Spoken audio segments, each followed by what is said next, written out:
just what are your plans for the off season and possibly playing or just doing individual workouts? Yeah, I mean, probably take a little bit of a break here, just for maybe a week.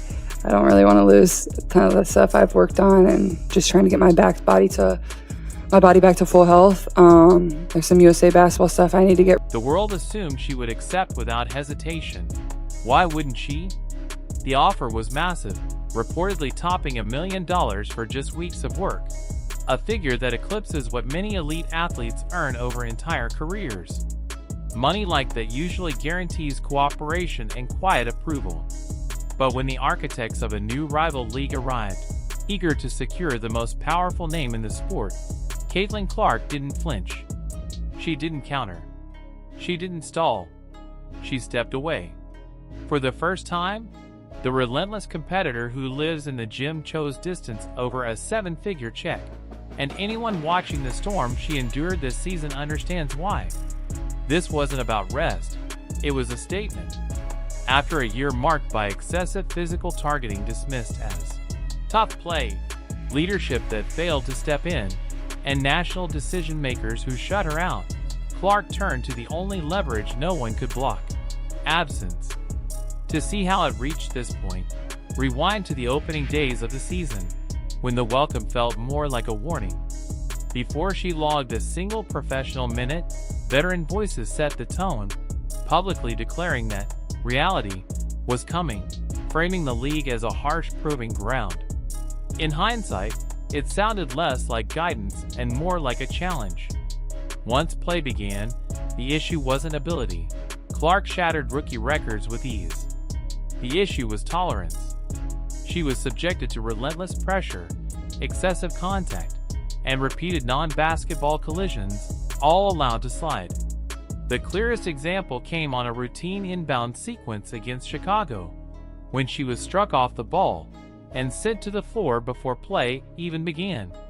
It was avoidable, unnecessary, and initially treated as routine. Only after widespread backlash did officials respond, long after the message was sent. From that moment on, the tone was clear. The targeting would continue, and it did. Hard contact escalated, rivalries blurred into recklessness, and conversations shifted away from safety toward manufactured controversy. Despite the numbers showing she absorbed a disproportionate share of the league's harshest fouls. In stepping away now, Clark isn't retreating. She's drawing a line, proving that power doesn't always come from playing through everything. It comes from knowing when to walk away. While Clark absorbed punishment on the court, she was losing ground behind the scenes. The 2024 Paris Olympics should have been the ultimate showcase for women's basketball, a global stage perfectly aligned with the most recognizable player in the sport. A once-in-a-generation draw who was filling arenas at record speed. Putting her on Team USA should have been automatic, but the selection committee shut the door, hiding behind vague claims about experience and tradition while choosing familiar names the broader audience barely recognized. The backlash was immediate and loud, with players, analysts, and fans calling it a catastrophic marketing blunder.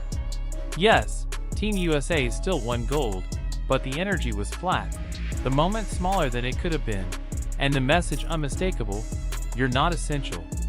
That message only grew louder through silence at the top. As tensions peaked and Clark endured relentless targeting, the commissioner had a chance to defend player safety and reset the culture.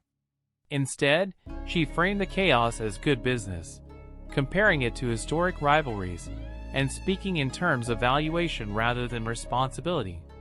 The response was so poorly received that the players' union publicly pushed back, stepping in where leadership failed. For Clark, that was the turning point. She finished the season battered and drained, capped by a playoff series that left her playing through visible injury with no protection or acknowledgement. When it ended, she didn't sound bitter. She sounded spent, like someone who had poured everything into a system that never had her back. So when the offseason arrived and a new league made its pitch, the balance of power had changed. Unrivaled, built by current stars and promising ownership, respect, and a player-first structure didn't just want Clark, they needed her. Without her, it was just another experiment. Insiders say the offer was massive, designed to be irresistible. But this time the money wasn't the point. They kept a roster spot open for her until the final moment, openly hoping she would say yes. And Caitlin Clark responded by living her life. Golf outings, charity appearances, quiet moments away from the court, while turning down the money and the noise. That choice became the loudest statement of all. All season long, critics whispered that she was entitled, overhyped, and proven, conveniently forgetting that many of the league's long overdue upgrades only arrived because her presence made them financially possible. The narrative was that she should be thankful just to be included, as if access to her talent was a favor. By stepping back this winter and declining the unrivaled push, Clark flipped that narrative on its head. She doesn't need league bonuses with a massive Nike deal already secured. She doesn't need exposure when she dominates global search trends. She doesn't need validation, but the leagues, networks, and sponsors clearly need her. Broadcasters are already uneasy about extended downtime, unrivaled launches without its ceiling razor, and the WNBA faces the reality that its biggest draw may no longer play along. Add in the repeated attempts by established voices to downplay her impact, including public misstatements that quietly reinforced a veterans versus rookie divide, and the message becomes clear: trust was eroded. From a business standpoint, this is leverage, and Clark now holds it. Ticket sales surged, venues expanded, merchandise vanished instantly, and as media negotiations loom, the league is staring at a superstar who has proven she can walk away. Rumors suggest she's using this pause to strengthen her body, reset mentally, and return not as a novelty but as a cornerstone. The refusal wasn't the endgame, it was the opening move. The real tension lies in what comes next, because this rookie season wasn't just about records or highlights. It was about an establishment misreading its moment. They tried to test a rising force, and instead revealed how dependent they had become on her presence. Caitlin Clark didn't step back because she was broken. She stepped back because she finally understood her power. They left a roster spot open until the final second, publicly waiting for her decision, and Caitlin Clark answered by choosing life beyond the court. Golf rounds, charity work, quiet distance from the spotlight, while calmly rejecting the money and the press serve. That silence spoke louder than any announcement. All season, critics labeled her entitled, overhyped, and unproven, conveniently ignoring that many of the league's long overdue improvements only happened because her presence made them financially viable. The message was clear: she should be grateful just to be allowed in the room, as if her talent were a privilege instead of the engine. By stepping away this winter and declining the unrivaled push, Clark shattered that illusion. She doesn't need league incentives with a massive Nike deal already locked in. She doesn't need exposure when she drives global attention on her own. She doesn't need approval, but the leagues, networks, and sponsors undeniably need her. Media partners are already uneasy about prolonged downtime, unrivaled launches without its highest ceiling, and the WNBA faces a future where its biggest draw may no longer cooperate on command. Add in repeated efforts by established voices to minimize her impact, including public misstatements that quietly fueled a veterans versus rookie divide, and the reality becomes unavoidable: trust was damaged.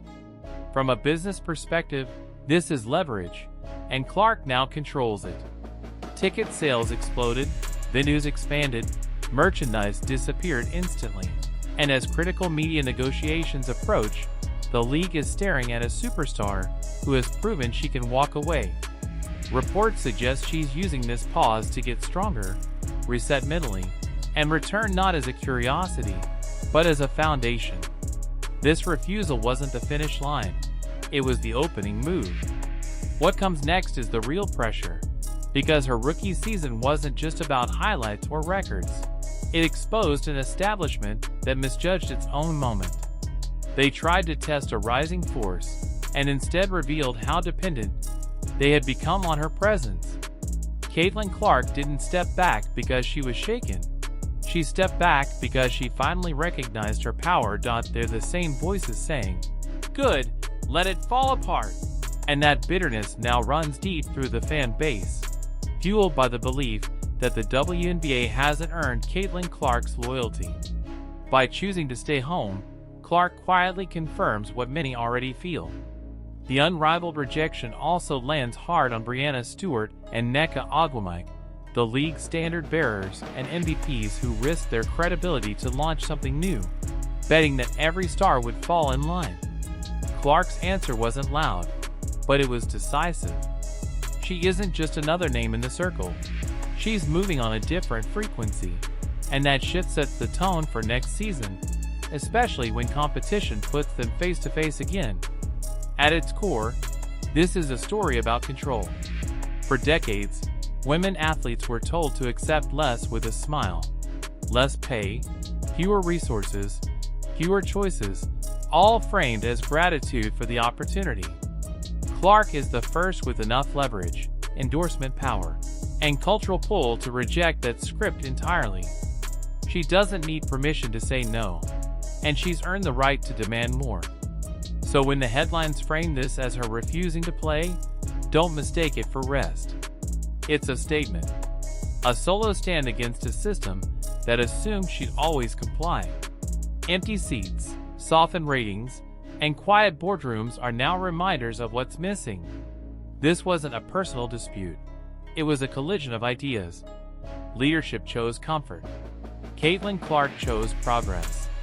And right now, progress is calm, calculated, and watching the old model scramble.